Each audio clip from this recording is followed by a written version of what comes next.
동신교회 훈련위원회를 섬기고 있는, 그리고 훈련위원회에서 가장 중요한 기관이라 할 수 있는 제자양육원을 섬기고 있는 박성훈 목사라고 합니다.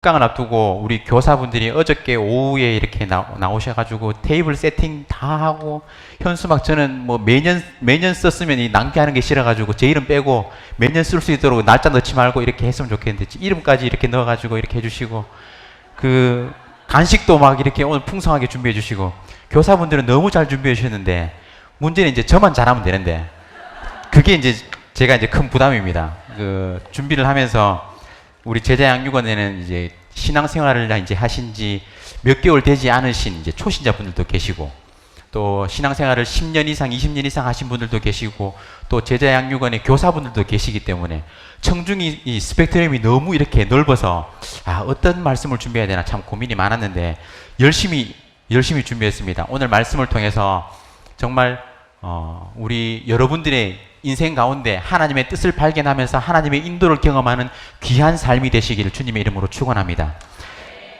제가 젊을 때부터 자주 하던 질문이 이것입니다. 내 삶을 향한 하나님의 뜻을 어떻게 알 수 있을까? 성도님들을 신방하면서 기도 제목을 이렇게 나누게 되는데, 그 기도 제목을 나누면서 자주 하시는 말씀이 하나님의 뜻이 뭔지 모르겠어요 하는 것입니다. 찰스 스윈돌이라는 사람은 들어보셨을 겁니다. 척 스윈돌이라고도 불리기도 하는데요. 자신의 책 The Mystery of God's Will이라는 책에서요. 네, 이 책에서 어떤 이야기를 들려주고 있습니다. 한 남성이 자신의 삶에 있어서 어떤 방향을 제대로 정하지 못하고 고민하고 있던 남성이 워싱턴 시가지를 운전하고 가던 그 상황에서 자동차가 교통이 막혀가지고 필리핀 대사관 앞에 차가 서게 된 거예요. 그러니까 그 남성은 그것을 하나님께서 나를 필리핀의 선교사로 부르시는구나, 이렇게 받아들였습니다. 또 어떤 사람은 뛰어가다가 바나나 껍질을 잘못 밟아서 미끄러졌는데 그 자리가 세계 지도가 그려진 카페트였어요. 그런데 우연히 자기 손을 보니까 자기 손을 가리키는 곳이 인도라는 나라였습니다. 그래서 하나님, 내 삶을 이렇게 구체적으로 인도해 주시니 하나님 참으로 감사합니다, 이러고 인도 선교를 떠났답니다. 여러분, 그런데 문제는 위와 비슷한 케이스 모두 이런 비슷한 경험으로 일어난 모든 일들이 후에 실패를 맛보고 돌아온다는 것이죠. 그 후에 이야기를 합니다. 하나님의 뜻이 아니었나 보다. 또 다른 경우를 한번 예로 들어볼까요? 이스라엘 여행을 가야 할지 말아야 할지 고민을 하던 한 여성이 있었습니다. 그런데 이 이스라엘 여행을 선전하는 팜플렛에서 보잉 747기를 타고 간다고 되어 있는 거예요. 고민을 하던 차에 어느 날 잠에서 깨어나서 디지털 시계를 봤는데 디지털 시계가 7시 47분을 가리키고 있었습니다. 그녀는 이것을 여행을 가라는 하나님의 지시로 받아들였습니다. 어떻게 생각하십니까? 역시 하나님은 자신의 뜻을 신비한 방법으로 알리시는군. 이렇게 하면 오늘 특강이 처음부터 쉽지가 않습니다. 좀 어리석다는 생각이 들죠? 누구나 그렇게 생각할 것입니다. 분명한 것은 하나님에게는 자신의 자녀들에 대한 분명한 뜻이 있다는 거예요. 우리 대부분은 그것을 알고 또 그것을 믿고 있습니다.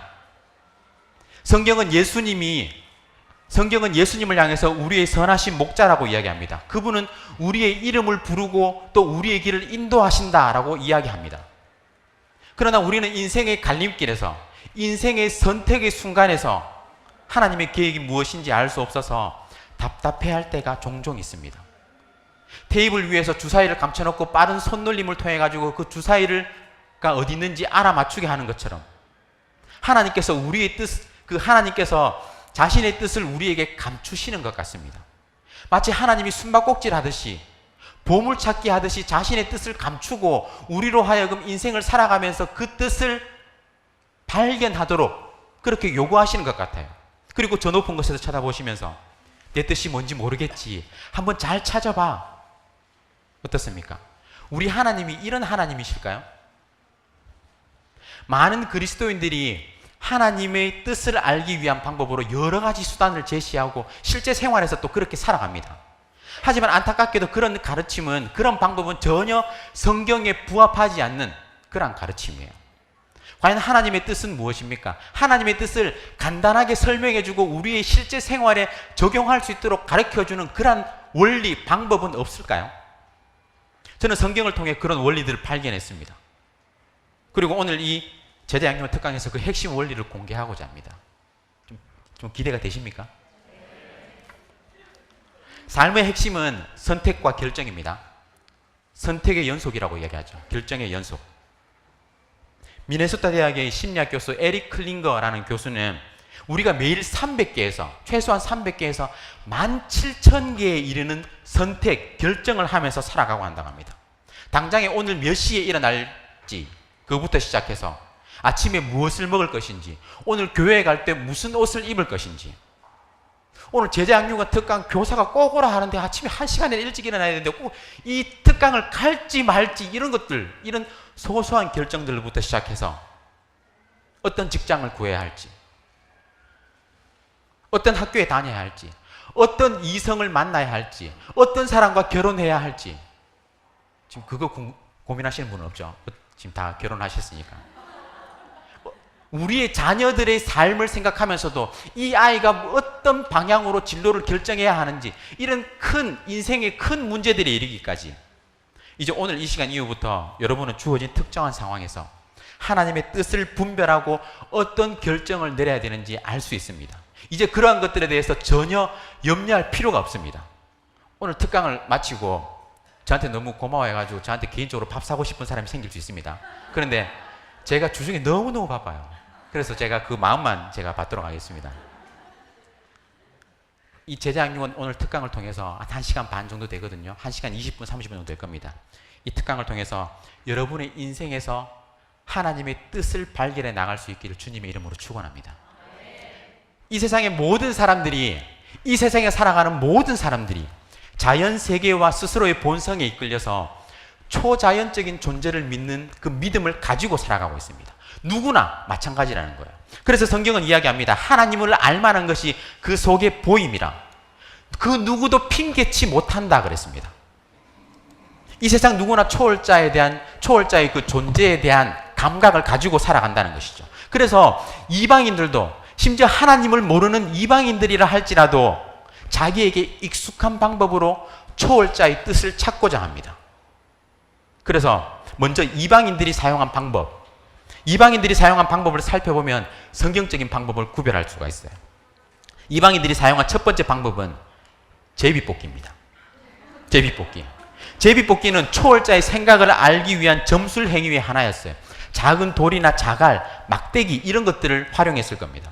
요나가 탄 배가 풍랑을 만났을 때 뭐라고 이야기합니까? 그들이 서로 이르되, 자, 우리가 제비를 뽑아 이 재앙이 누구로 말미암아 우리에게 임하였나 알아보자 하고 그 제비를 뽑으니 요나가 뽑혔다 그랬죠.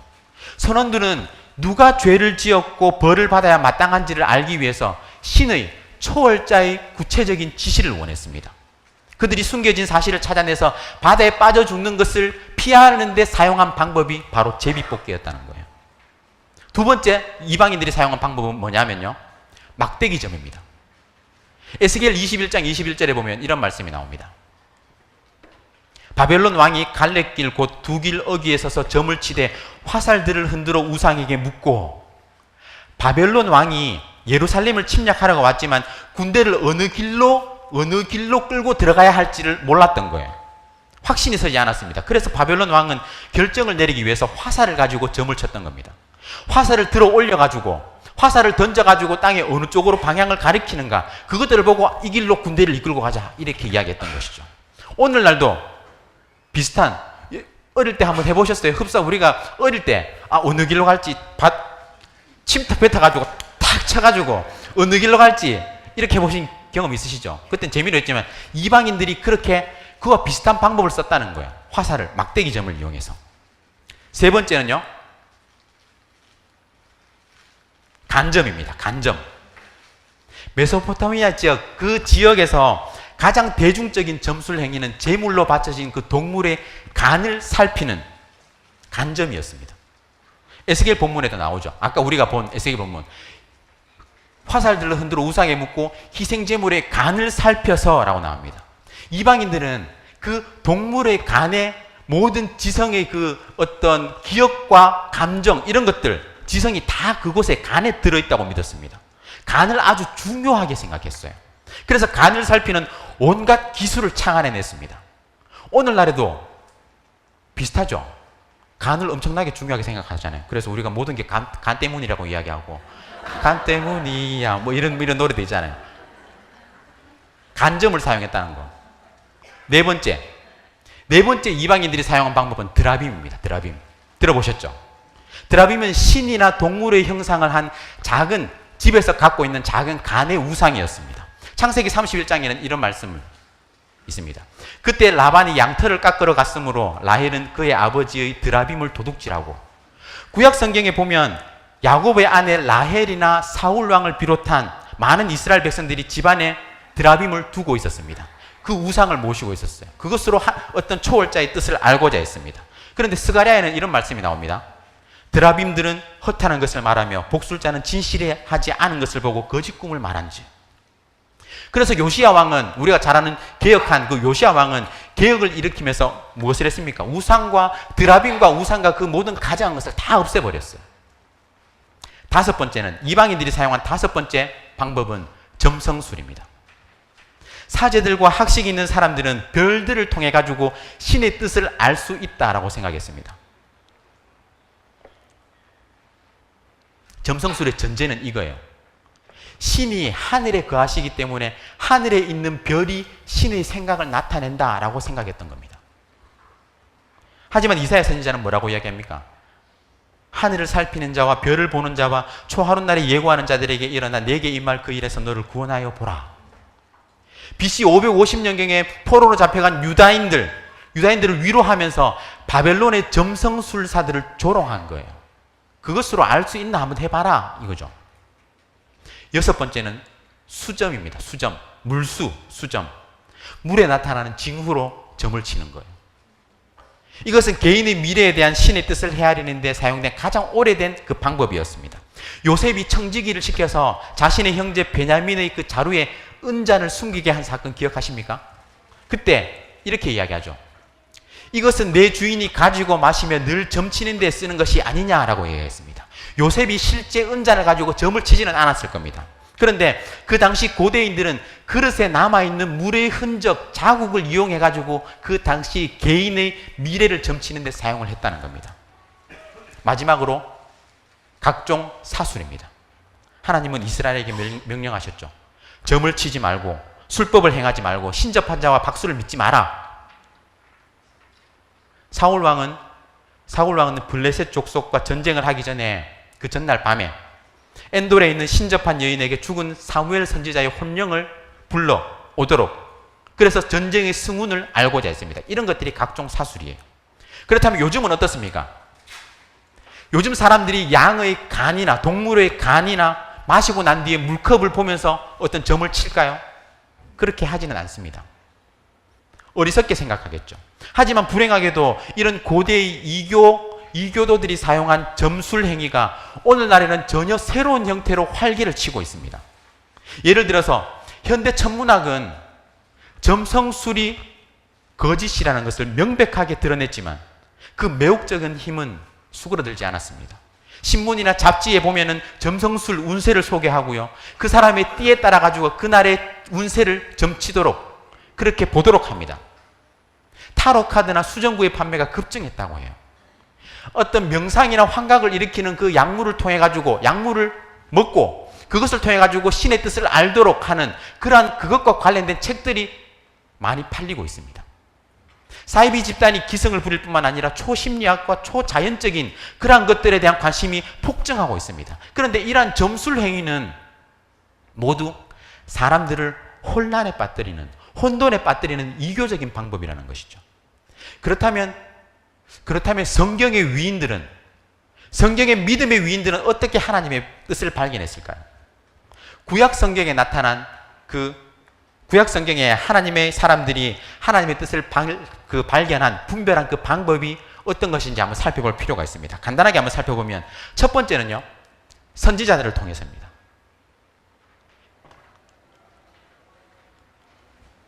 옛적 이스라엘의 사람이 하나님께 가서 물으려 하면 말하기를 선견자에게로 가자 하였으니, 구약시대의 사람들이 어떤 하나님의 뜻을, 인간이 해결하기 어려운 어떤 문제에 봉착했을 때 하나님의 뜻을 알기 위해 가지고, 하나님의 인도하심을 구하기 위해 가지고 영적인 통찰력이 있는 사람을 찾아갔습니다. 그 사람이 바로 선지자죠. 예를 들어서 사울은 아버지의 암나귀가 있는 곳을 찾기 위해 가지고 선견자를 찾아갔습니다. 사무엘 선지자를 찾아갔죠. 바락도 여선지자 드보라에게 가나안 족속과의 그 싸움의 승패에 관해서 물었습니다. 첫 번째 방법은 선지자를 찾아가는 것이었어요. 두 번째는 우림과 둠밈을 통해서입니다.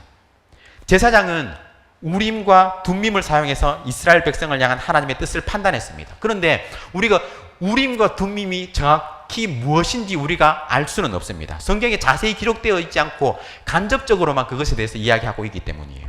단지 제사장의 가슴에 부착한 흉패 그 안쪽에 넣어서 항상 가지고 다니면서 하나님의 뜻을 알기 위해 사용했던 방법이, 제사장들이 사용한 방법이 우림과 둠밈이었습니다.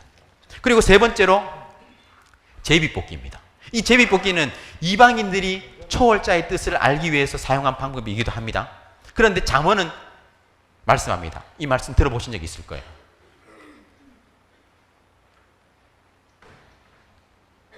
네, 제비는 사람이 뽑으나 모든 일을 작정하기는 여호와께 있느니라. 표시를 한 작은 막대나 어떤 자갈 이런 것들을 사용해서 결정을 내리는 거예요. 이방인들은 단순히 제비를 뽑아가지고 그것이 초월자의 뜻이다 라고 생각했지만, 믿는 자들은 제비를 뽑고 그것이 하나님의 뜻이라고 생각했습니다. 하나님은 그 가운데 또 자신의 뜻대로 그것을 이루어 가셨어요. 가나안 땅의 분배도 어떻게 이루어졌습니까? 제비 뽑기를 통해서 이루어졌어요.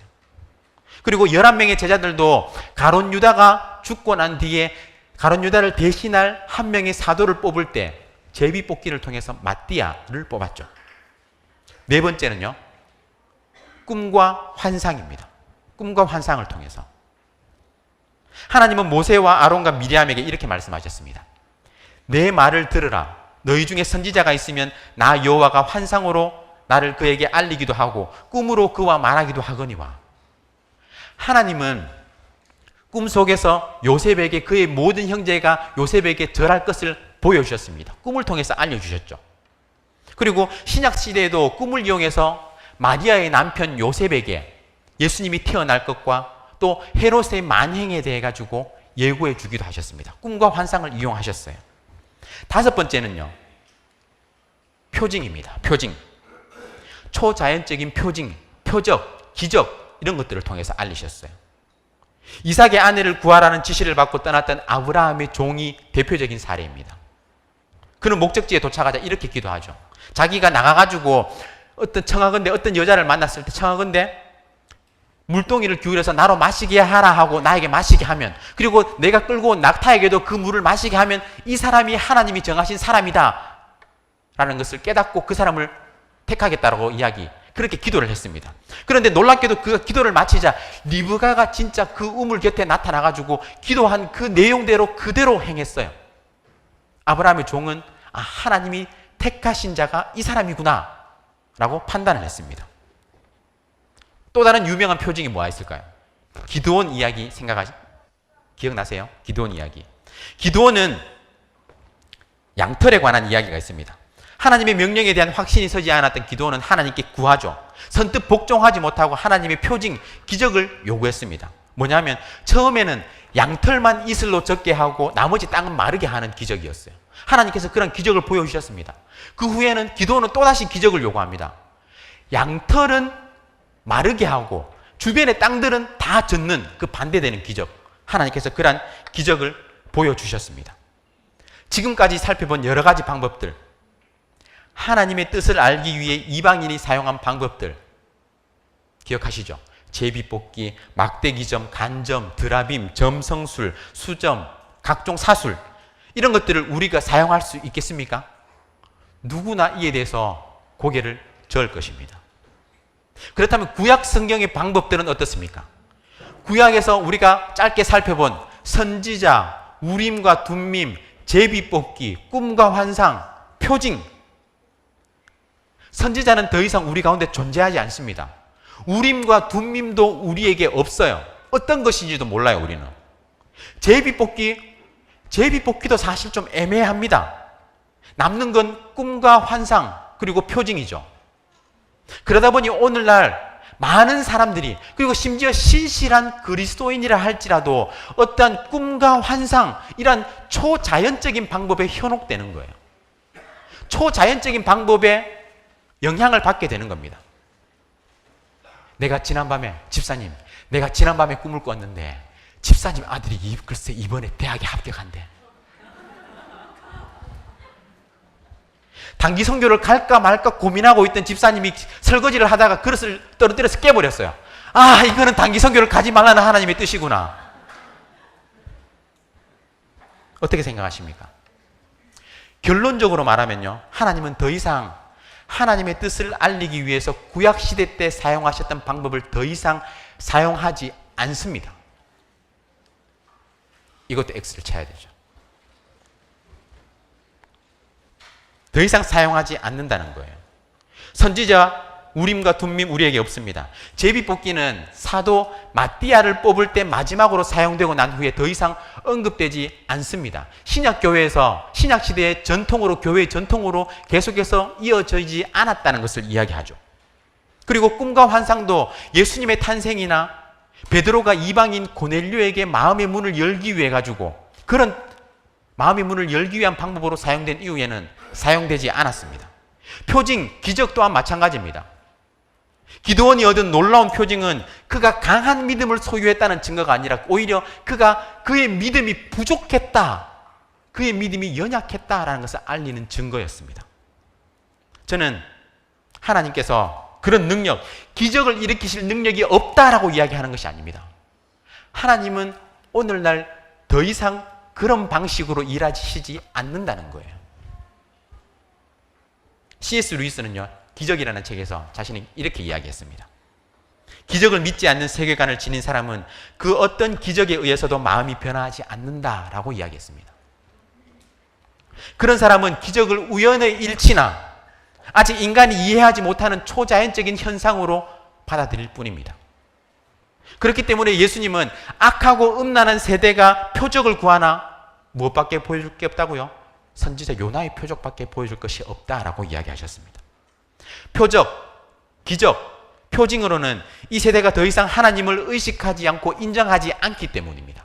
그런 것들을 경험한다 할지라도 그것들을 초자연적인 방법으로밖에, 인간이 이해하지 못하고 인간이 밝혀내지 못한 초자연적인 방법으로밖에 사람들이 받아들이지 않기 때문이에요.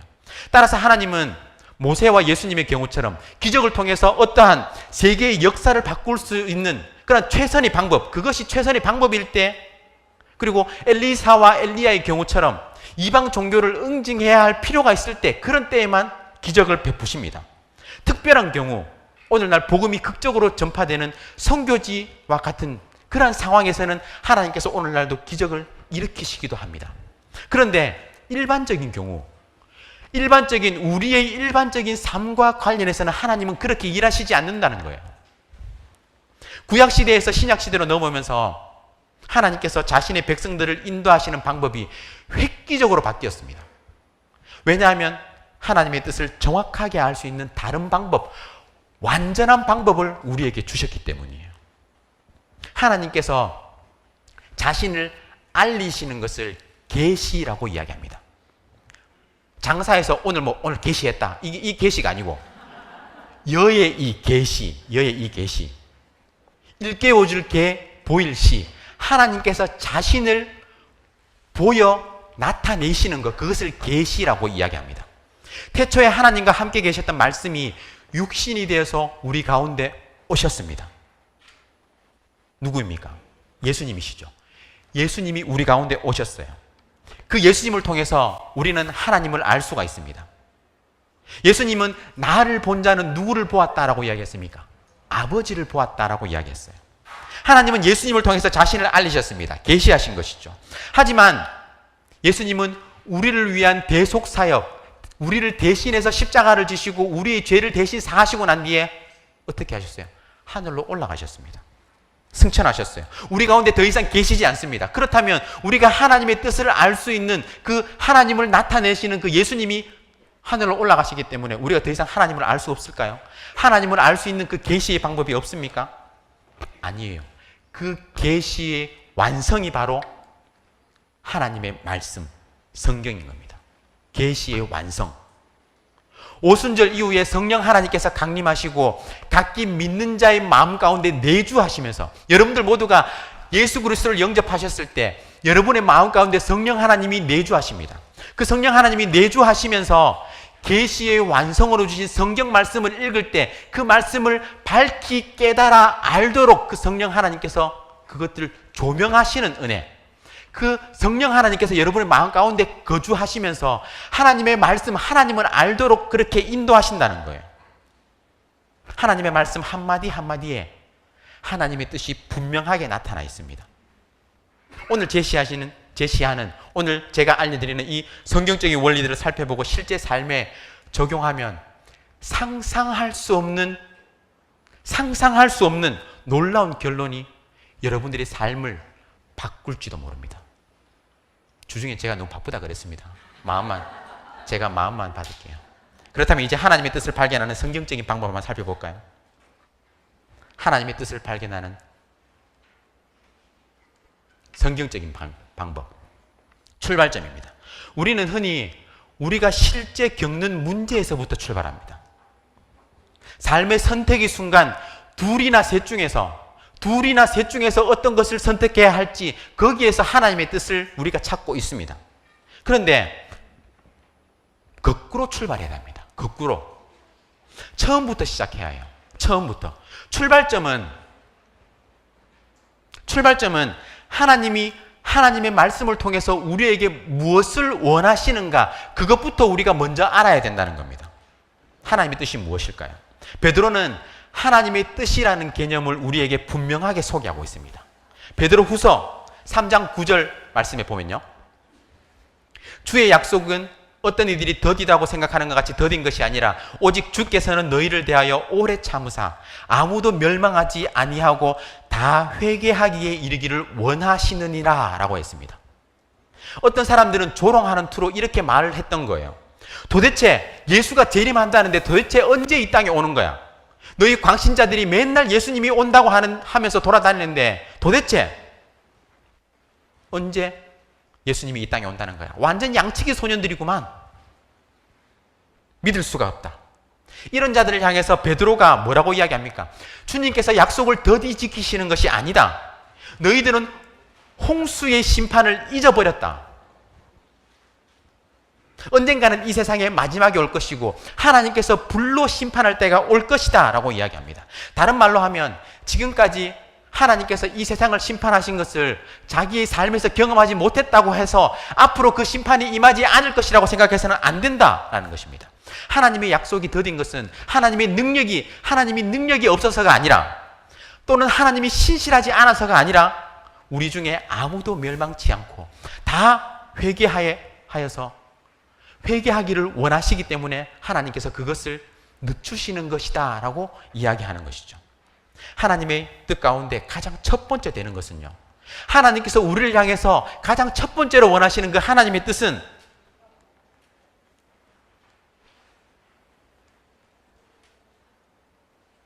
구원받으라는 거예요. 구원받으라. 사람들을 구원하는 겁니다. 바로 그 이유 때문에 하나님께서 심판을 미루시는 거예요. 성경은 이렇게 이야기합니다. 이것이 우리 구주 하나님 앞에서 선하고 받으실 만한 것이니 하나님은 모든 사람이 구원을 받으며 진리를 아는 데 이르기를 원하시느니라. 하나님의 뜻은요, 첫째 되는 뜻은, 하나님의 뜻은 영혼 구원입니다. 영혼 구원. 사람들을 구원하는 것. 만약 여러분들이 인생에서 많은 실패와 고난을 겪고 있으면서도 형식적으로 습관적으로 주일 예배만 참석하고 있고 가끔씩 기분이 내키면 하나님께 기도하는 그 정도의 삶에서 머물고 있다면, 예수님을 인격적으로 만나지 않고 있다면 여러분들은 하나님의 뜻과는 전혀 무관하게 살아가고 있는 것입니다. 그렇게 살고 있는 하나님은 그 사람을 향해서 그 사람의 인생에 관해 가지고 어떠한 구체적인 계획도 보여줄 필요가 없는 거예요. 왜냐하면 첫 번째 조건부터 자격 미달이기 때문입니다. 그것은 하나님의 뜻은 바로 구원입니다. 여러분들이 구원받는 것. 여러분들이 구원받지 않았다면, 아직 여러분들이 구원받지 않았다면 그리스도에게로 나아와야 합니다.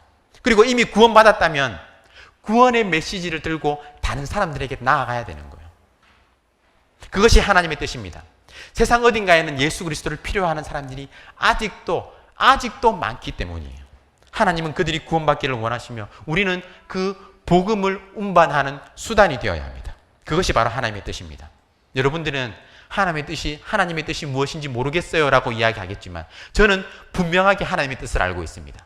그것은 여러분들이 그리스도를 알고 구원받는 것이고, 그리고 여러분의 이웃들이 그리스도를 알고 구원받는 것입니다. 그래서 하나님은 가장 사랑하시는 그 아들을 십자가에 내어주신 거예요.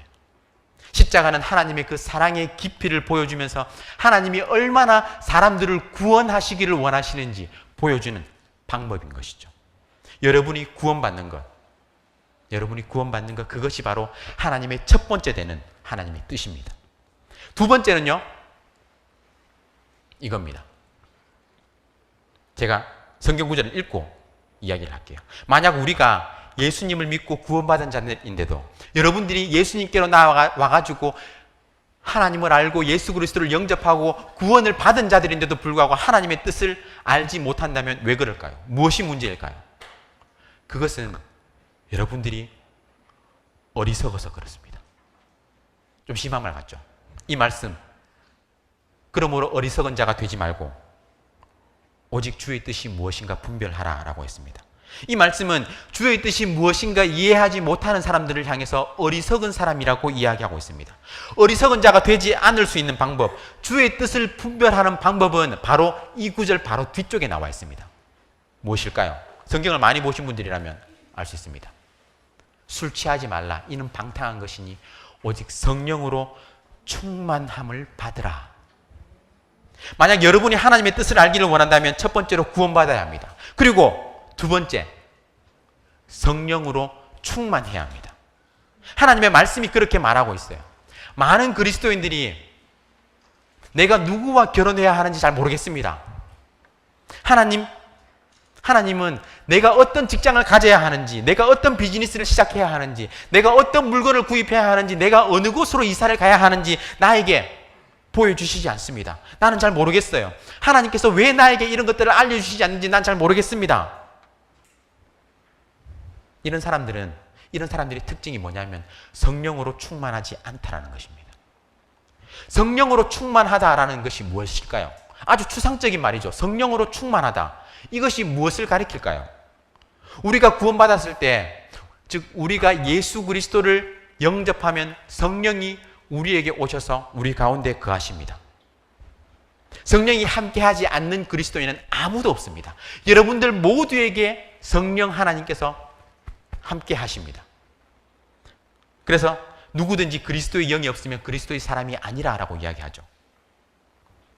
그런데 성령, 그리스도의 영이 우리 안에 거하실 때 그 능력도 우리의 것이 되는 겁니다. 오직 성령이 너희에게 임하시면 너희가 권능을 받고, 문제는 우리가 성령을 우리 안에 모시고 있고 그 능력을 가지고 있는데 그 능력이 밖으로 표출되지 않을 때가, 드러나지 않을 때가 너무나 많다는 거예요. 성령을 소유하고 있다는 것과 성령의 능력을 경험하는 것, 성령으로 충만하다는 것은 서로 다른 이야기입니다. 여러분, 이거 아시죠? 발포 비타민 아시죠? 발포 비타민. 물 한 컵에 그 발포 비타민 한 정을 넣으면 그 맛이 물 전체에 스며듭니다. 만약 이 작은 알약이 녹지 않고 유리컵 밑바닥에 그대로 앉아 있으면 아무 소용이 없겠죠. 이 알약이 녹아서 그 에너지를 유리컵 가득히 채워야 합니다. 그러고 나면 이것은 그냥 물맛이 아니라 이 발포 비타민이 가지고 있는 그 맛으로 바뀌게 되는 거예요. 여러분들이 포도맛 발포 비타민을 넣으면 포도맛 음료수로 바뀌게 되는 겁니다. 그 알약이 어떤 맛을 가지고 있느냐가 그 물맛을 결정하는 것이죠. 성령 하나님이 인간의 삶 가운데 어떻게 역사하시는가를 상상해 볼 수 있는 그런 비유입니다. 성령은 신령한 에너지를 담고 있는 강력하고 농축된 작은 알약으로 항상 그리스도인들의 삶 가운데 그리스도인들의 마음 가운데 내주해 계십니다. 문제는 여러분들이 그 성령의 능력을 표출해서 여러분의 삶에 가득하게 퍼져나갈 수 있도록 할 수 있느냐, 이것이 문제인 것이죠. 핵심은 성령이 우리의 삶 전체에 녹아서 퍼지는 것이 중요하다는 것입니다. 필요하다는 것이죠. 그렇다면 성령으로 충만한 삶은 실제로 어떤 삶입니까? 그것은 마치 살아계신 예수 그리스도와 함께 있는 것처럼 인생의 매 순간을 그렇게 살아가는 거예요. 예수 그리스도와 함께 있는 것처럼 날마다 동행하는 삶을 살아가는 겁니다. 바울이 성령을 무엇이라고 불렀습니까? 기억하세요? 성령을 그리스도의 영이라고 불렀습니다. 그리스도의 영. 예수님은 자신이 떠나고 나면은 또 다른 보혜사를 보내겠다고 약속하셨습니다. 이 말씀, 내가 아버지께 구하겠으니 그가 또 다른 보혜사를 너희에게 주사 영원토록 너희와 함께 있게 하리니. 그런데 여기서 제가 또 다른 이렇게 그 헬라어, 우리 영어식 기호로 이렇게 넣어놨죠. 알로스. 헬라어로 또 다른이라는 의미로 사용되는 단어는 두 가지가 있습니다. 두 가지가 있는데요. 또 다른이라는 의미에는 에테로스하고 알로스라는 두 가지 단어가 있습니다. 또 다른에는. 에테로스라는 단어는요, 다른 종류로서의 또 다른 하나를 의미하고, 알로스라는 단어, 이것은 같은 종류로서의 또 다른 하나를 의미합니다. 제가 만약에 이 성경책이잖아요. 이걸 가지고 저에게 에테로스 비블로스를 주십시오라고 이야기하면요. 비블로스라는 게 성경책이란 말이거든요. 에테로스 비블로스를 주십시오라고 이야기하면 여러분들은 저에게 아무 성경책이나 그냥 성경책을 아무거나 주시면 돼요. 그런데 제가 알로스 비블로스를 주십시오라고 이야기하면요. 여러분들은 제가 가진 성경책과 똑같은 출판사에서 나온 똑같은 판본의 똑같은 성경책을 저에게 주셔야 되는 거예요. 지금 요한복음에서 이야기하는 그가 또 다른 보혜사를 너희에게 주사라고 이야기할 때 또 다른은 예수님과 똑같은 또 다른 보혜사라는 겁니다. 성령으로 충만한 삶이란 내주하시는 그리스도의 임재를 경험하며 살아가는 것. 성령으로 충만한 삶은 내 마음 가운데 내주하시는 성령 하나님, 예수 그리스도의 임재를 날마다 경험하며 살아가는 삶이 성령 충만한 삶입니다. 그러한 성령 충만한 삶이 어떻게 나타납니까? 에베소서 5장 19절에서 20절 말씀에 보면요. 시와 찬송과 신령한 노래들로 서로 화답하고 너희의 마음으로 주께 노래하며 찬송하며 범사에 우리 주 예수 그리스도의 이름으로 항상 아버지 하나님께 감사하라 라고 바울은 말씀합니다. 그리고 그 아래의 구절들을 보면 바울은 성령으로 충만한 사람들의 그 라이프 스타일, 삶의 모습을 자세히 언급합니다. 아내는 남편에게 순종하고, 남편은 아내를 사랑하고, 아버지는 자녀들을 노하게 하지 말고, 자녀들은 부모에게 순종하고, 하인들은 열심히 성실하게 일하고, 주인은 공의롭게 그 하인들을 대해야 한다. 이것이 성령 충만한 삶을 살아가는 모습입니다. 성령 충만한 삶이 어떤 것인지 아시겠어요? 성령으로 충만한 것은 어떤 신비한 말을 하고, 꿈속에서 무언가를 보고, 예언하고, 어떤 병을 고치는 것이 아니라, 어떤 기적을 그 삶 가운데 경험하는 것이 아니라, 하나님의 말씀, 그의 인격과 더불어서 그리스도 안에 있는 모든 것들로 흠뻑 젖어드는 거예요. 내 마음 가운데 내주하시는 성령 하나님의 그 임재하심으로 인해 가지고 날마다 예수 그리스도와 동행하면서 그것으로 흠뻑 젖어드는 겁니다. 그렇게 할 수 있는 유일한 길은 하나님에 대해서 모든 것을 알려주는 책인 성경을 공부하는 것이죠. 오실 예수님에 대해서 이야기하고, 이 땅에 오신 예수님에 대해서 이야기하고, 앞으로 다시 이 땅에 오실 예수님에 대해서 이야기하고 있는 그 성경을 공부하고 묵상하고 암송하고 연구하는 거예요. 하나님의 말씀을 더 깊이 공부하면 공부할수록 여러분의 삶은, 여러분의 마음과 삶은 점점 성령으로 충만하게 됩니다. 젖어들게 되는 거예요. 뉴욕 카네기 홀에서 연주하는 어떤 유명한 바이올린 연주자에게 어떻게 그렇게 바이올린 연주를 잘하게 되었는지에 관해서 물었습니다. 그녀가 비결을 이야기했는데 뭐라고 이야기한 줄 아세요? 의도된 무관심이라고 이야기했습니다. 의도된 무관심. 그녀는 자기의 목표와 상관이 없는 것들에 대해 가지고는 무관심하기로 작정을 했다라는 거예요. 도대체 시간이 없어가지고 제가 너무너무 바빠가지고 성경 읽을 시간이 없어요 라고 이야기하는 사람들이 있습니다. 여러분의 삶에서 좀 덜 중요한 것들을 따로 분류해야 합니다. 그리고 그것들을 의도된 무관심으로 그것들에 대해서 작정하고 무관심해야 한다는 것이죠. 그렇게 해서 하나님의 말씀을 공부하는데 여러분 자신을 온전히 드릴 수 있도록 해야 합니다. 그러면 어떤 일이 일어날까요? 여러분이 하나님의 말씀을 공부하면 공부할수록 여러분의 마음은 점점 더 그것에 젖어들게 됩니다. 그리스도를 묵상하는 것이 더 이상 여러분들에게 그렇게 힘든 일로 여겨지지 않게 되는 거예요. 여러분들은 그리스도를 계속해서 생각하지 않을 수 없는 겁니다.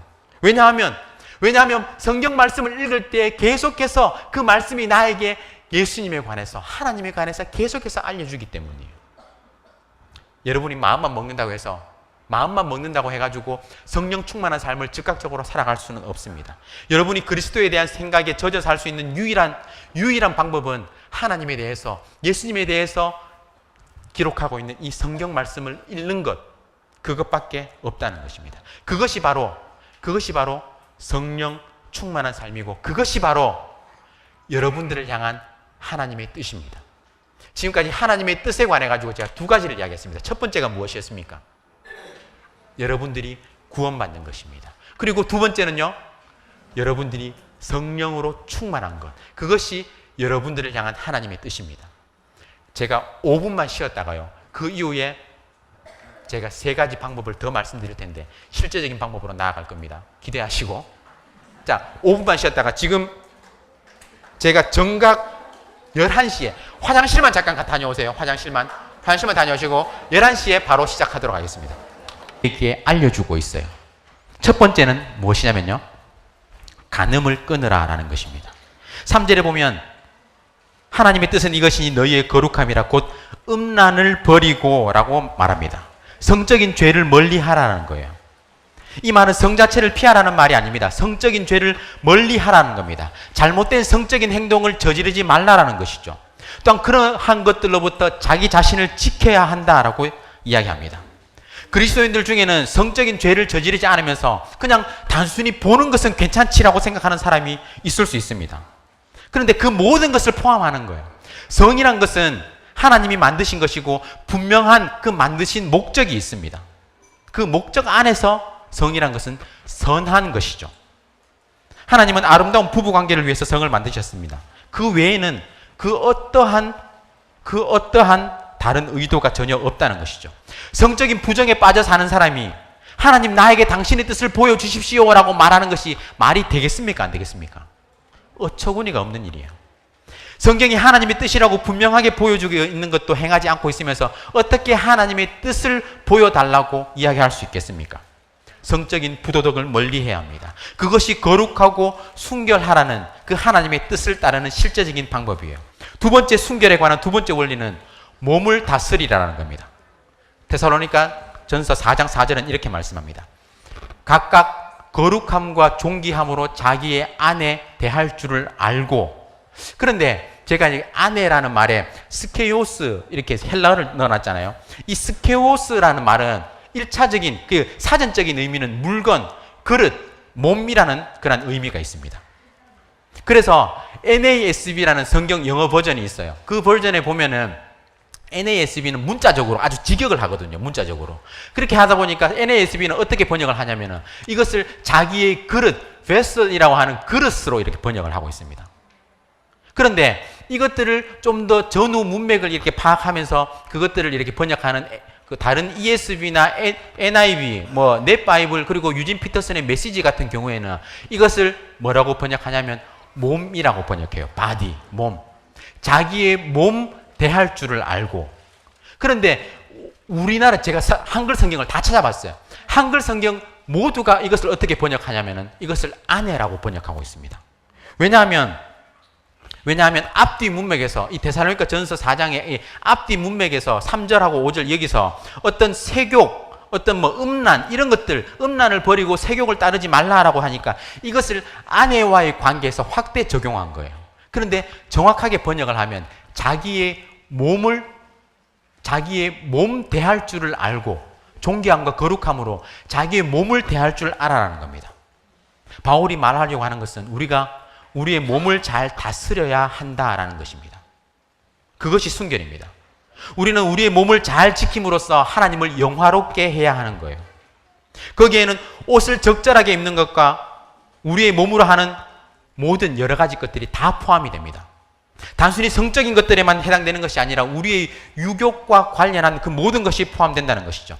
다른 사람들의 시선을 사로잡기 위해 가지고, 끌기 위해 가지고 옷을 너무 화려하게 입거나 뭐 너무 짧은 치마를 입고 교회에 나오는 것, 이런 것들 한번 주변에 한번 둘러보세요.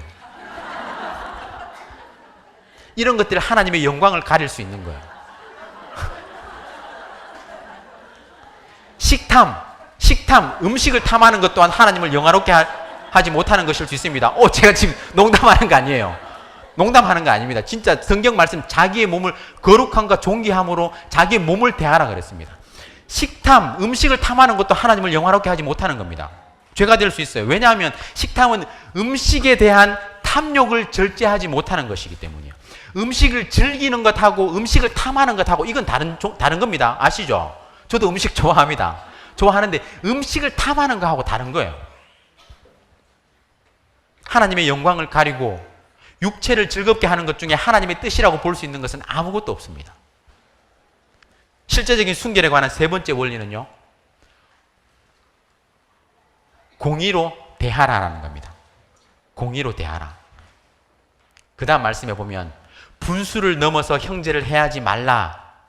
다른 말로 이야기하면 사람들을 이용하려고 하지 말아라는 겁니다. 어떤 사람들은 자기가 원하는 것을 위해서라면 타인에게 해를 끼치는 것을 서슴지 않는 사람들이 있습니다. 어떤 사람들은 자신의 정욕을 채우기 위해서 타인을 성적인 놀이개로 삼는 사람들도 있습니다. 어떤 사람들은 타인을 사업적으로 이용해 먹습니다. 다른 사람들을 이용해 먹는 데는 여러 가지 방법이 있죠. 하지만 그렇게 하지 말라는 것입니다. 이 모든 일에 주님께서 신원하여 주시기 때문이에요. 8절은 이렇게 말씀합니다. 이게 바로바로 안 나와. 그 앞에까지 넘어가 버렸네. 8절은 그러므로 저버리는 자는 사람을 저버림이 아니요 너희에게 그의 성령을 주신 하나님을 저버림이라 라고 했습니다. 만약 여러분들이 사람들을 함부로 대한다면 여러분들은 사실 하나님을 함부로 대하고 하나님을 멸시하는 거예요. 왜냐하면 그 또한 하나님의 형상을 가진 하나님의 사람이기 때문입니다. 그래서 바울은 7절에서 이야기하죠. 하나님이 우리를 부르심은 부정하게 하심이 아니요 거룩하게 하심이니 라고 강조합니다. 우리를 부르신 것은 하나님께서 거룩하게 하시기 위함입니다. 하나님이 우리를 부르신 뜻은 우리를 순결하게 하고 거룩하게 하고 성화되게 하기 위해서 우리를 부르셨다는 것이죠. 세 번째, 우리를 향한 하나님의 뜻은 거룩하게 하기 위함입니다. 네 번째, 우리를 향한 하나님의 뜻은 세상에 순종하라는 것이에요. 세상에 순종하라. 순종이라는 말은 실천하기 어려운 말일 수도 있습니다. 그런데 순종을 배워야 합니다. 사도 베드로는 인간의 모든 제도를 주를 위하여 순종하되 혹은 위에 있는 왕이나 혹은 그가 악행하는 자를 징벌하고 선행하는 자를 포상하기 위하여 보낸 총독에게 하라라고 말했습니다. 여러분이 따라야 할 하나님의 뜻은 무엇입니까? 그것은 순종입니다. 하나님은 어떤 순종을 원하십니까? 분명 성경은 부모에게 순종하는 것, 그리고 다른 믿는 자에게 순종하는 것을 이야기하고 있습니다. 그런데 오늘 이 본문에서 베드로가 말하는 순종은 사회에서 선량한 시민이 되기 위해서 순종하라라는 것을 이야기하고 있어요. 선량한 시민. 그리스도인들은 성실히 일해야 합니다. 그리스도인들이 할 수 있는 한 성실히 일하고 좋은 사람이 되어야 하고 또 사회에 공헌하는 사람이 되어야 합니다. 그리스도인들은 혁명가가 아닙니다. 만약 그리스도인들이 사회에서 어떤 변화를 이루려고 하는데 법의 제약을 받게 되면 그리스도인은 그 법을 따라야 합니다. 그 법에 순종해야 해요. 그리고 그 법의 테두리 안에서 변화를 이루기 위해서 노력해야 합니다. 어떤 사람들은 나는 그런 제재를 신뢰하지 않습니다. 그것은 하나님께서 나에게 그것들을 신뢰하지 않아도 된다라고 말씀하셨어요. 그렇기 때문에 나는 그 규칙을, 그 질서를 신뢰하지 않습니다. 따르지 않을 거예요. 라고 말하는 사람들이 있습니다. 하지만 성경은 소위 자유라는 허울 아래 악을 행하지 말라라고 이야기합니다. 자유를 남용하지 말라라는 것이죠. 만약 여러분이 누군가에게 고용되어 있다면 여러분들은 이 말씀을 기억해야 합니다. 범사에 두려워함으로 주인들에게 순종하되라는 이 말씀을 기억해야 하는 거예요. 뒤에 문 좀 닫아주실래요? 너무 이렇게 문을 열니까 확 이렇게 어수선한 느낌이 확 들어가지고. 네네, 죄송합니다. 범사에 두려워함으로 주인들에게 순종하되라는 이 말씀. 어떤 분들은 이렇게 말할지도 모르겠습니다. 우리 사장이, 우리 상관이 얼마나 고약한 사람인지 몰라서 그래요. 목사님은 모릅니다. 그런데 성경은 이렇게 말하고 있습니다. 선하고 관용하는 자들에게만이 아니라 또한 까다로운 자들에게도 그리하라라고 말씀합니다. 여러분, 여기서 까다로운이라고 번역된 말의 문자적인 뜻이 뭔지 압니까? 성질이 고약한, 고집센, 심술궂은 이런 뜻이에요. 여러분의 상관은 고약한 사람입니까? 여러분의 상관이 심술궂은 사람이에요? 고집센 사람입니까? 여러분들은 그를 어떻게 대해야 합니까? 사랑하는 마음으로 기꺼이 그에게 순종해야 하는 거예요. 그렇다면 모든 법을 다 지켜야 합니까? 라고 이야기할 수 있죠. 대답은 yes입니다. 모든 법을 다 지켜야 합니다. 그 법에 동의하지 않더라도 여러분들은 그 법을 지켜야 합니다. 순종해야 합니다. 하지만 그 악법을 고치기 위해서 정치적으로 접근할 수 있는 좋은 방법이 있다면 그렇게 해야 하는 거죠. 성경의 진리에 반하지 않는 그러한 정책을 공약으로 내거는 자들에게 우리의 소중한 한 표를 시행해야 합니다.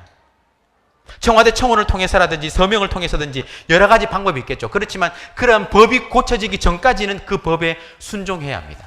하지만 그 법이, 만약 그 법들이 하나님의 분명한 명령과 말씀을 거스르는 그러한 법이라면 어떻게 해야 될까요? 예를 들면 동성애나 어떤 이슬람과 관련된 그러한 법들이라면, 그렇다면 그 법들에는 순종하지 않아야 합니다. 그것이 유대인 지도자들이 베드로와 요한을 감옥에 가두었을 때 베드로와 요한이 택한 방법이었습니다. 그들은 예수 그리스도의 이름으로 더 이상 아무것도 전파하지 말라고 베드로와 요한을 협박했죠. 그런데 베드로와 요한이 뭐라고 그랬습니까? 하나님의 말씀, 하나님 앞에서 너희의 말을 듣는 것이 하나님의 말씀을 듣는 것보다 옳은 것인지 판단하라 라고 이야기했어요. 그리고는 바로 나가가지고 어떻게 했습니까? 다시 복음을 전했어요. 믿는 자가 법을 어기는 유일한 때는 하나님께서 직접적으로 하라고 하신 것을 하지 않도록 방해하는 거나, 아니면 하나님께서 하지 말라고 금하신 것들, 하지 말라고 명령하신 것들을 하도록 만들 때, 그러한 것들에는 우리가 순종하지 않아야 합니다. 하지만 하나님은 전체적으로, 전반적으로 우리가 세상이 인정하는 그런 종류의 국민, 그런 시민, 세상이 인정하고 세상이 칭찬하는 그런 시민이 되기를 바라신다는 거예요. 마땅히 그 나라의 법에 순종하면서 다른 사람들이 우리를 바라보면서 우리의 믿음이 진실한 것이고 그 믿음이 우리의 삶의 모든 영역에 퍼져 있다는 것을 우리가 우리의 삶을 통해서 보여주어야 하는 것입니다. 저는 자동차 뒤에 기독교와 관련된 스티커, 어떤 예를 들면 극동방송 91.9를 붙이고 도로 위를 광적으로 질주하는 그런 차들을 보면 마음이 편하지가 않습니다. 우리는 뭔가 달라야 하잖아요. 뭔가 달라야 하잖아요. 제가 미국에서 조금 이렇게 살았습니다. 그런데 미국에서는 우리가 미국 하면 막 선진국이긴 하죠. 그런데 워낙 땅이 넓다 보니까 기본적인 인프라가 되게 이렇게 좀 허술한 데가 되게 많아요. 그래가지고 우리나라는 정전 되는 일이 잘 없잖아요. 진짜 여름에 전력을 엄청나게 많이 쓸 때 그때 어쩌다가 한 번씩 정전이 일어나기도 하고 엄청난 이슈가 되잖아요. 그런데 미국이라는 나라는요, 바람이 엄청 심하게 불거나 아니면 비가 엄청 또 많이 오거나 이러면 그냥 금방 쉽게 정전이 돼버려요. 정전이 돼가지고 그 사거리에서 종종 신호등이 그냥 깜빡 그냥 그리고 있을 때가 있어요. 자주 그렇습니다. 그럴 때 미국 사람들이 어떻게 그것을 이렇게 지나가는지 아세요? 사방 교차로에서 이쪽에 한 대 지나가고 이쪽에 한 대 지나가고 이쪽에 한 대 지나가고 이쪽에 한 대 지나가고 돌아가면서 한 대씩 항상 그렇게 지나가요. 제가 귀국해가지고 교회에서 주차를 하고 그런데 우리 교회에서 상당히 많은 새신자들이 교회에 주차를 하고 주차를 하면서 막 그 주차 관련해가지고 불평을 쏟아내면서 동신교회 주차하면서 엄청 뭐 이렇게 막 상처를 받아가지고 다른 교회 가는 분이 많다라고 이야기를 해요. 경산중앙교회. 그래서 어떤 사람 이야기 하더라고요. 저희 주차하면서 막 스트레스 받아가고 경산중앙교회 이렇게 간다 이런 사람이 있는데, 어떤 분 새가족 등록하신 분은 경산중앙교회에서 주차하다가 상처받아가지고 우리 교회 왔다 이런 분들도 있어요. 그런데 제가 겪은 거예요. 제가 처음 와가지고 주차하고 이렇게 나가는데 이렇게 막 우리가 여러 가지 이렇게 물리잖아요. 한 번에 이렇게. 그래서 저는 그래도 이렇게 또 목회자이기도 하고 양보하고, 그래서 저쪽에 한 대 지나가고 나면 내가 그 다음 지나가면 되겠지. 양보하고 서 있으니까 그쪽에서 계속 지나가는 거예요. 이대로 있어서는 안 되겠다. 이대로 있으면 집에 못 가겠다. 이런 생각이 들어가지고. 그런데 우리는 달라야 되는 거예요. 우리의 삶에서 그런 부분을 드러내야 되는 거죠. 분명하게 우리의 삶 가운데에서 세상 가운데 세상 사람들이 보는, 인정하는, 칭찬하는 그런 삶의 모습이 드러나야 하고, 우리의 삶을 통해서 순종하면서 그런 것들을 드러내야 하는 거예요. 빛과 소금의 역할을 감당하는 것, 다른 것이 아니거든요. 순종이란 것, 이것이 바로 여러분들을 향한 하나님의 뜻입니다. 다섯 번째, 여러분들을 향한 마지막 하나님의 뜻은 고난을 받으라는 거예요. 너무 마음에 부담이 되는 말씀입니다. 성경에 보면 어떤 사람이 예수님에게 나와서 주님의 뜻을 받들고 싶다고 했습니다. 어디를 가든지 쫓겠습니다 라고 이야기하죠. 그때 예수님은 뭐라고 이야기하십니까? 여우도 굴이 있고 공중에 새도 집이 있으되 인자는 머리 둘 곳이 없다라고 이야기했습니다. 예수님은 하나님의 뜻대로 살려면 고난이 따른다는 것을 그 사람이 알기를 바라신 것이죠. 그렇기 때문에 베드로는 하나님의 뜻대로 고난을 받는 자들이라고 이야기하기도 했습니다. 혹시 여러분 가운데 내가 고난을 당해야 한다고요? 이미 나는 고난을 받고 있습니다. 나는 내 십자가를 충분히 지고 있다고요. 내 남편이 나의 십자가입니다. 내 아내가 나의 십자가입니다. 내 부모님이, 나의 시어머니가 나의 십자가입니다 라고 이야기하는 사람이 있을 수도 있습니다. 그런데 베드로가 말하는 그 고난, 십자가는 그런 종류의 고난이 아닌 거예요. 내가 마땅히 감당해야 할 책임을 십자가라고 이야기하지 않는 겁니다. 내 뜻과 맞지 않는다고 해서 그것이 내 십자가, 내 뜻과 내 의지와 맞지 않는다고 해서 그것이 나의 십자가라고 생각해서는 안 되는 것이죠. 베드로는 뭐라고 이야기합니까? 대신에 선을 행함으로 고난받는 것이 하나님의 뜻일진대라고 이야기합니다. 우리가 바로 살지 않아서 고난을 받아서는 안 됩니다. 우리는 서로 반목하거나 불평하거나 다투거나 상처를 주는 것 때문에 고난을 당해서는 안 되는 것이죠. 고난은 모든 그리스도인들에게 주어진 과정입니다. 만약 여러분들이 불신 세상에서 여러분들의 삶 가운데에서 신앙생활을 제대로 하고 있는 그리스도인들이라면 여러분들은 사실은 고난을 받아야 합니다. 사도 바울은 무릇 그리스도 예수 안에서 경건하게 살고자 하는 자는 박해를 받으리라 라고 말씀하셨습니다. 어쩌면 여러분은 나는 전혀 핍박을 받지 않고 있는데요, 나는 전혀 고난을 겪고 있지 않습니다 라고 말할지도 모르겠습니다. 그렇다면 아마 여러분은 세상이 보기에 제대로 신앙생활을 하고 있지 않는 그런 사람일 수도 있다는 겁니다. 정말 충격적인 사실은 고난과 믿음이 아주 긴밀하게 연결되어 있다는 거예요. 성경은 전혀 고난받지 않는 사람을 그리스도인으로 보지 않습니다. 그 이유는 세상에서 신앙생활을 제대로 하는 사람이라면 누구든지 세상이 퍼붓는 비난을 받게 되기 때문이에요. 만약 여러분이 인생을 아주 편안하게 살고 있다면 그것은 여러분이 신앙생활을 제대로 하고 있지 않거나 아니면 세상 사람들이 보지 않는 밀실 공간에서 신앙생활을 하고 있기 때문입니다. 여러분은 여러분을 위해서 고난받으신 그분을 위해서 기꺼이 고난을 받으실 수 있으십니까? 여러분은 기꺼이 세상과 마주할 수 있습니까?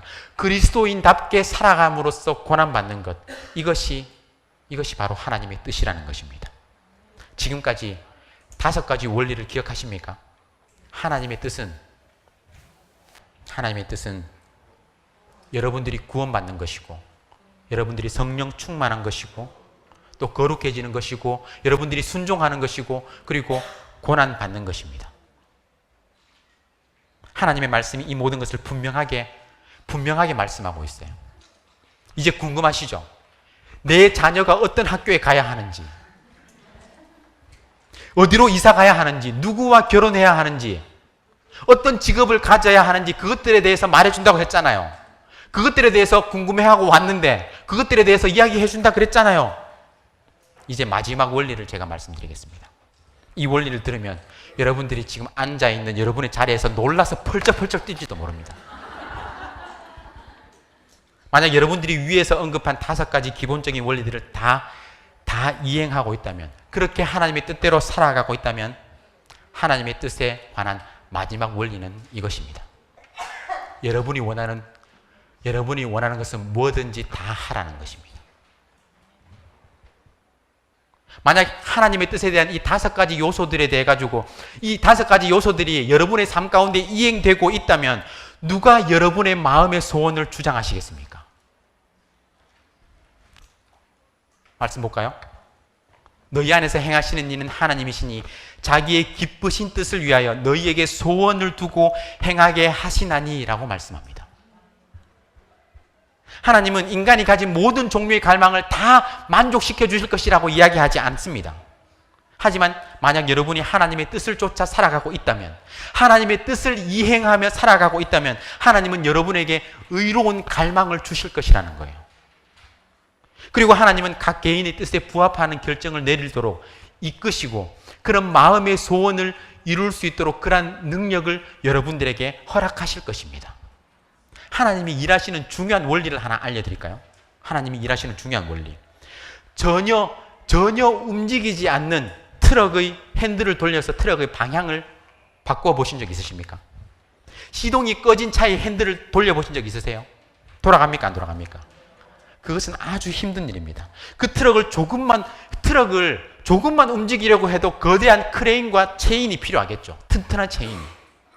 하지만 일단 트럭이 굴러가기만 하면 트럭의 무게가 15톤, 트럭이 15톤짜리, 20톤짜리 그런 트럭이라 할지라도 그 방향을 조절하는 것이 어렵지 않습니다. 물론 하나님은 전혀 움직이고 있지 않은 그 트럭을 움직이셔서 밀기도 하고 당기기도 하시고 그 방향을 바꾸실 수 있는 능력이 있습니다. 하지만 하나님은 그렇게 일하지 않으시고 이미 굴러가고 있는 사람들을 움직이셔서 선한 방향으로 이끄신다는 것이죠. 베드로 이야기를 한번 볼까요? 베드로가 사방으로 두루 다니다가 루다에 사는 성도들에게도 내려갔더니 거기서 에니아라 하는 사람을 만나매 고치는 이야기가 나오죠. 이 놀라운 말씀은 하나님이 병든 자를 치유하셔서 새로운 삶을 살도록 하는데 베드로를 사용하셨다는 것을 보여주고 있습니다. 베드로는 주님의 뜻을 쫓아 사는 사람이었습니다. 그는 하나님의 뜻을 기다리면서 한 자리에만 머물러 있지 않고 한 자리에 머물러서 하나님 뭘 할까요? 이렇게 그냥 한 자리에 머물러서 그 자리에 주저앉아서 기도만 하지 않고 사방으로 두루 다녔습니다. 베드로는 열려있는 문을 향해서 계속 나아갔다는 것이죠. 하나님은 자신의 자녀들이 분명한 목적을 가지고 움직일 때 하나님께서 중요한 사람들을 만나게 하시고 그리고 선한 방향으로 그 사람들이 발걸음을 인도하신다라는 것이죠. 우리는 창세기에서도 동일한 사실을 볼 수 있습니다. 우리가 봤던 본문, 비슷한 본문이에요. 아브라함은 이삭의 아내 며느리감을 구하기 위해서 종 한 사람을 보냈습니다. 엘리에셀을 보냈죠. 그는 자기가 만나야 할 사람이 누군지, 어떻게 그 사람을 찾을지에 대해서 전혀 몰랐습니다. 아브라함 또한 주저앉아서 하나님께 기도만 하면서 이삭의 며느리감이 누군지 저에게 보내주세요라고 기도하고 그 자리에 있지 않았습니다. 자신의 종을 보냈어요.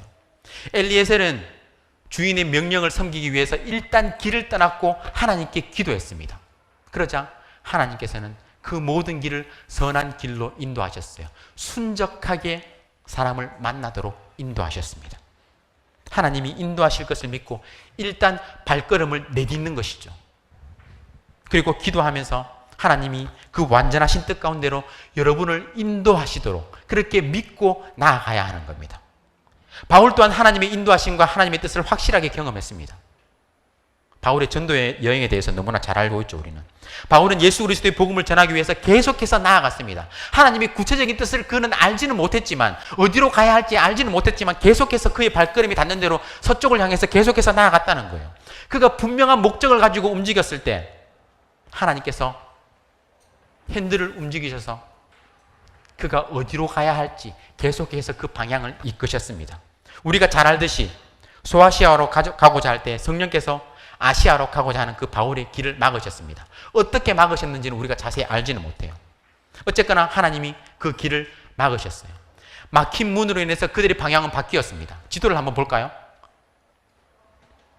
바울이 자신의 길이 막히자 북쪽에 있는 무시아를 통해서 비두니아 지역으로 가고자 했습니다. 그런데 그것도 성령이 허락하시지 않았습니다. 또 다른 벽에 부딪힌 것이죠. 그들은 북쪽으로 가려고 했지만 북쪽으로도 길이 막혔고, 남쪽으로 가려고 했지만 남쪽으로도 길이 막혔습니다. 동쪽에 있는 갈라디아로 가려고 했지만 그 길도 열리지 않았어요. 그러면 이제 어떻게 해야겠습니까? 우리 같으면 모든 길이 막혔으니까 그 자리에 주저앉아가지고 하나님 어떻게 해야 할까요? 집으로 돌아가는 수밖에 없겠네요. 이렇게 생각할 수 있죠. 그런데 바울은 그렇게 하지 않았습니다. 아직 서쪽에 남아 있었죠. 바울은 성령의 인도하심에 따라 가지고 마게도냐로 건너가서 결국 그리스도의 복음을 그 땅 가운데 전했습니다. 계속 나아가라. 계속 나아가라. 믿음으로 기도하면서 계속해서 나아가라. 이 얼마나 위대한 원리입니까?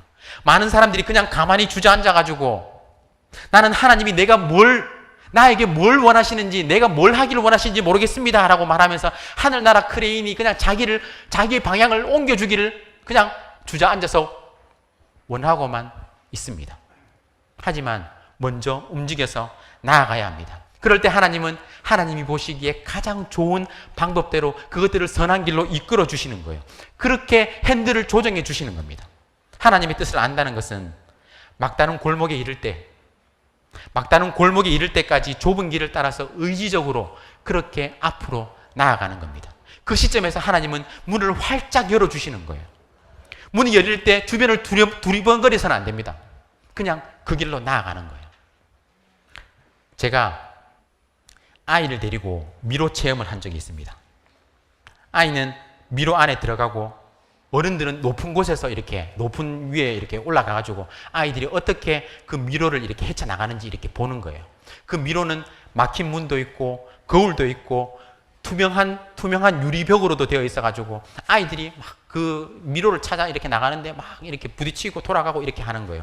그런데 어떤 아이는 중도의 길찾기를 포기하고 그냥 그 자리에서 엄마를 부르면서 외치고 울고 주저앉아 있었습니다. 그런데 다른 아이는 포기하지 않고 앞으로 계속해서 나아갔습니다. 유리에 부딪히기도 하고 거울을 보고 돌아오기도 하고 막힌 길을 만나기도 하고 그러다가 결국 열린 공간을 찾아가지고 그곳을 빠져나오는 거예요. 이 예화의 포인트가 뭡니까? 그 애가 바로 제 애입니다. 이게 아니고 이게 아니고 여러분은 닫힌 문에 부딪혀서 나가 떨어질 수도 있습니다. 닫힌 문을 만날 수도 있어요. 그러나 그것은 열린 문으로 들어가기 위한 과정입니다. 계속해서 움직여야 합니다. 그리고 의지를 가지고 나아가야 합니다. 앞으로 나아가야 해요. 바울도 어디로 가야 할지, 하나님께서 어디로 가야 할지 바울에게 보여주지 않았지만, 무엇을 해야 할지 그것에 대해 가지고 정확하게 보여주지 않았지만 그냥 마냥 주저앉아가지고 하나님께 어느 길로 가야 할지 모르겠습니다, 보여주세요라고 그냥 주저앉아 있지만은 않았습니다. 기도만 하면서 그 자리에 머물지 않았다는 거예요. 그냥 기도만 하고 앉아가지고 하나님께서 신비한 체험이나 어떠한 표징을 달라고 그렇게 기도하지 않았다는 겁니다. 어느 정도 눈치채셨겠지만 하나님의 뜻이 어떠한 구체적인 장소나 어떤 여러분들의 선택에 있어서 어떤 선택의 갈림길에 있어서 어떠한 것, 결정, 장소 이런 것들과 관련되어 있는 것은 아닙니다. 하나님의 뜻은 여러분이 어느 곳으로 이사하든지, 여러분이 어떠한 직장을 가든지, 어떤 구체적인 일을 해야만 하는 그런 것과 관련이 없다라는 거예요. 하나님의 뜻은 인격 대 인격으로 하나님과 여러분과의 그 관계에서 비롯됩니다. 만약 여러분이 하나님과 올바른 관계를 맺고 있다면 여러분은 각자 개인의 소원을 쫓아 행함과 동시에 하나님의 뜻도 이룰 수 있습니다. 만약 여러분이 하나님의 뜻을 쫓아 살아가고 있다면 여러분의 마음 또한, 마음의 그 소원 또한 하나님께서 주신 것이고 그 소원을 하나님께서 이루어 주실 것입니다. 우리의 삶의 순간순간 내려야만 하는 그 결정, 모든 결정, 내리는 그 결정을 통해서 하나님은 그 소원을 이룰 수 있도록 그 걸음걸음을 선한 길로 인도해 주신다는 거예요. 우리는 일자리, 거주지, 배우자, 진로, 내 자녀의 진로, 이런 것들, 일상과 관련된 삶의 문제를 결정할 때 하나님의 뜻이 무엇인지, 하나님께서 나에게 무엇을 선택하기를 원하시는지 알고자 합니다. 그런 문제를 결정할 때 하나님의 특별한 징조, 표징, 표적, 기사, 기적, 이런 것들을 구하기도 합니다. 그리고 인생에서 실패를 경험할 때 그 결정이 하나님의 뜻이 아니었는데 그때 결정을 잘못해서 그렇다고 이야기합니다. 예를 들어서 직장을 선택해서 다니다가 어떤 일로 인해서 그만두게 되었어요. 후회하면서 이야기합니다. 하나님의 뜻은 이 직장이 아니었는데 내가 선택을 잘못해서 그런 거야. 하지만 그때 하나님의 뜻을 분별하지 못해서가 아니라 여러분들이 그 직장에서 하나님의 뜻대로 살지 않아서 그렇습니다. 연애에서 실패한 사람들은 이야기합니다. 하나님의 뜻은 이 사람이 아니었는데 내가 잘못 선택한 거야. 잘못 결정한 거야. 하나님의 뜻을 잘못 분별한 거야. 하지만 그 사람이 하나님의 뜻이 아니었던 게 아니라 그 사람과 만나기까지 하나님의 뜻대로 살지 않았고 그 사람과 만나 교제하면서 하나님의 뜻대로 살지 않아서 그렇습니다.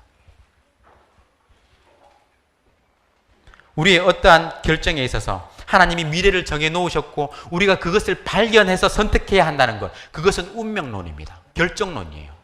그런데 우리가 믿는 하나님은 운명론, 결정론의 하나님이 아닌 거예요. 우리의 삶 가운데 구체적으로 우리가 이것 다음에 이 일을 하고 이것 다음에 이 일을 하고 우리가 이 사람을 만나고 어디로 이사를 가고 이것들을 하나님께서 구체적으로 정해 놓은 것이 아니라는 거예요. 그것이 하나님의 뜻이 아니라는 겁니다.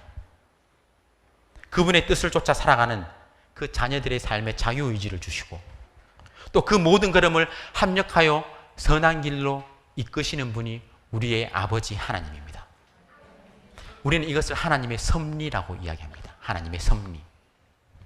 하나님께서 모든 피조물을 보존하시고 모든 일에 행동하시면서 또 만물을 그 정해진 목적으로 이끌어 가시는 것, 하나님의 섭리라고 이야기하죠. 에이든 토저, A.W. 토저라는 사람은 자신의 책에서 이렇게 이야기했습니다. 구체적으로 명령했거나 금지한 일들을 제외한 나머지 일은 우리의 지성적인 선택을 통해서 자유롭게 결정하는 것이 하나님의 뜻이다. 목자는 양들을 인도하지만 양들에게 매 순간 어떤 곳에 있는 풀을 뜯어먹으라고 일일이 지시하지 않는다라는 거죠. 하나님은 우리가 이 세상에서 일상생활을 영위하면서 마주치는 거의 모든 일에서 우리가 원하는 것들을 할 때 그것을 좋게 여기신다는 겁니다. 하나님은 우리가 하늘을 날면서 하늘을 자유롭게 날면서 아무 걱정 없이 창조주 하나님을 찬양하는 그 새들처럼 우리가 그렇게 자유롭게 살기를 원하신다는 거예요. 그렇다면 우리가 해야 할 것은 뭡니까? 하나님의 뜻을 쫓아 살아가기 위해서 우리가 해야 할 것은 뭘까요?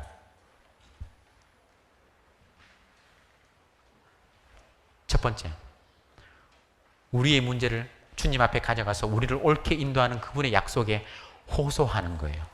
신실하신 하나님, 믿음직한 하나님에게 그 약속하신 그 하나님에게 간절히 구하면서 하나님의 인도하심을 간절히 구하는 겁니다. 그리고 나서는 간단합니다. 그리고 나서는 무릎을 펴고 일어나서 가장 좋다고 생각하는 그 일을 행하는 겁니다. 그러면 어떤 선택이든 다 옳습니다. 왜냐하면 하나님은 실수를 저지르도록 우리를 내버려 두지 않으시기 때문입니다. 하나님은 모든 인류에게 베푸신 그 일반 은총을 통해서 사람들에게 양심과 재능과 열정과 지성적인 판단을 기반으로 한 예감, 꿈, 이런 것들, 비전, 이런 것들을 허락하셨어요. 그것들을 기반으로 해서 스스로 자유롭게 그 삶의 모든 결정과 선택을 하도록 우리에게 허락하신 거예요. 여러분의 모든 삶의 결정과 선택 가운데 여러분들이 자유를 누리시기를 소원합니다. 하나님의 뜻 5가지가 무엇이었습니까? 첫 번째는요, 구원받는 것. 두 번째는 성령 충만. 세 번째는요, 거룩해 하는 것. 네 번째, 순종하는 것. 다섯 번째, 고난받는 것입니다. 이 모든 하나님의 뜻 가운데 온전히 순종하며 살 때 여러분이 실제 생활에서 내리는 모든 결정과 선택 가운데 하나님께서 여러분들을 올바른 방향, 자신의 양들을 바른 길로 인도하시고 가장 좋은 길로 허락하실 것입니다. 여러분이 원하는 모든 것은 여러분이 원하는 그 무엇이든지 다 하라. 이 얼마나 놀라운 원리입니까? 이 놀라운 원리 가운데 이렇게 자리에서 펄쩍 뛰는 분은 아직 없으시지만 이 진리를 인하여서 여러분의 삶이 자유하기를 소원하면서 여러분의 삶 가운데 마주하게 되는 여러 가지 삶의 문제 가운데, 선택 가운데, 결정 가운데 온전히 하나님의 뜻 가운데 순종하며 여러분들을 가장 좋은 길로 인도하시는 그 하나님을 의지하고 신뢰하면서 그렇게 하나님의 인도하심을 경험하는 여러분들이 복된 삶이 되시기를 주님의 이름으로 축원합니다.